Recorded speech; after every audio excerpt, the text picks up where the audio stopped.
Flashback includes some beloved Rhode Islanders who are no longer with us and a snapshot of a very different labor climate in the state. We'll begin with the labor item from 23 years ago today, November 3rd, 1988.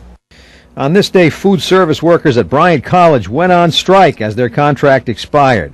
Nowadays, of course, unions are lucky to get 2 to 3% wage increases. Check out the numbers from 1988. These workers refused an offer for a 13% pay hike. They were holding out for 17%. Academy Awards of politics. Each year he gives. November 3rd, 1992 was election night in Rhode Island, and this is an excerpt of our election coverage that night. Bruce Sunland was re-elected governor of Rhode Island, a narrow victory over Betty Leonard that evening, and our political analyst now and then, Darrell West from Brown University, presented Governor Sunland an award for a campaign commercial he aired that year.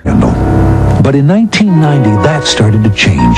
The pension fund books were forced open, new campaign finance laws put a leash on special interests, and a no-nonsense ethics bill will close the door on backroom deals. Cleaning this place up, it's a little tougher than I thought. And of course we know that Bruce Sunland sweeps up all the time. I was just going to say, after having worked for the guy for close to 14 years here at Channel 10 when he was CEO, I cannot imagine the man sweeping the floor. What may have been the only time in his life that he touched a broom.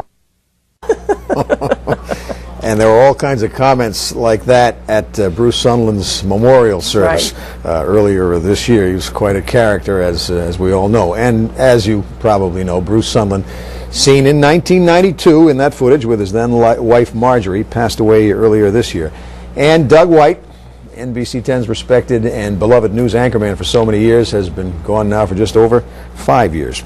Darrell West is now with the Brookings Institution in Washington, D.C. He occasionally does political analysis for us from that vantage point. And that video of Marjorie was after her traumatic brain injury.